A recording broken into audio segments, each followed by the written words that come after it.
નમસ્કાર દર્શક મિત્રો, આપ જોઈ રહ્યા છો વિક્રમ ન્યૂઝ। હવે જોઈએ અગત્યના સમાચાર। ધારી તાલુકાના ચલાલા ખાતે શ્યામવાડી ખાતે વિશ્વકર્મા દાદાની જન્મ જયંતિની ઉજવણી કરવામાં આવી। ચલાલા ખાતે આવેલ શ્યામવાડીમાં વિશ્વકર્મા દાદાની જન્મ જયંતિની ઉજવણી સમસ્ત ગુજર ક્ષત્રિય ખડિયા જ્ઞાતિ સમાજ ચલાલા અને મીઠાપુર દ્વારા રાખવામાં આવેલ, જેમાં મહારથી મહાપ્રસાદ સહિતનું આયોજન કરવામાં આવ્યું હતું। ત્યારે મોટી સંખ્યામાં આગેવાનો ઉપસ્થિત રહ્યા હતા, જેમાં સમગ્ર આયોજન આગેવાનો દ્વારા રાખવામાં આવ્યું। જેમાં કાર્યક્રમમાં ધીરુભાઈ, જયસુખભાઈ, કનુભાઈ, જીનાભાઈ, ભૂરાભાઈ, ઘનશ્યામભાઈ ગોહિલ સહિત આગેવાનો ઉપસ્થિત રહ્યા હતા। મારું નામ જયસુખ ચૌહાણ છે।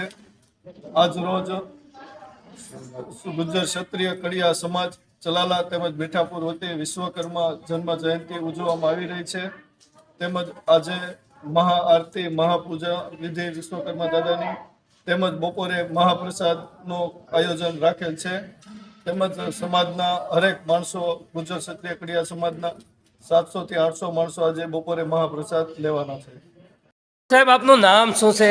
જી, મારું નામ છે સુરેશભાઈ ગોબરભાઈ ચૌહાણ। એટલે શ્યામવાડીની અંદર અમે વર્ષોથી વિશ્વકર્મા જન્મ જયંતિ મહોત્સવ ઉજવીએ છીએ। ચલાલા મીઠાપુર યુવા ગ્રુપ વડીલો દ્વારા અને મોટી સંખ્યામાં અમારે અહીંયા વાડીની અંદર બધા હાજર થઈ છે।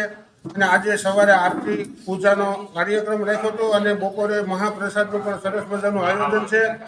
તો આવું સરસ મજાનું આયોજન વર્ષો વર્ષ રહે એવું અમારું યુવા ગ્રુપ ઈચ્છે છે અને બધાનો સાથ સહકાર મળી રહે એ બદલ અમારી જ્ઞાતિ તરફથી બધાનો ખૂબ ખૂબ આભાર માનું છું।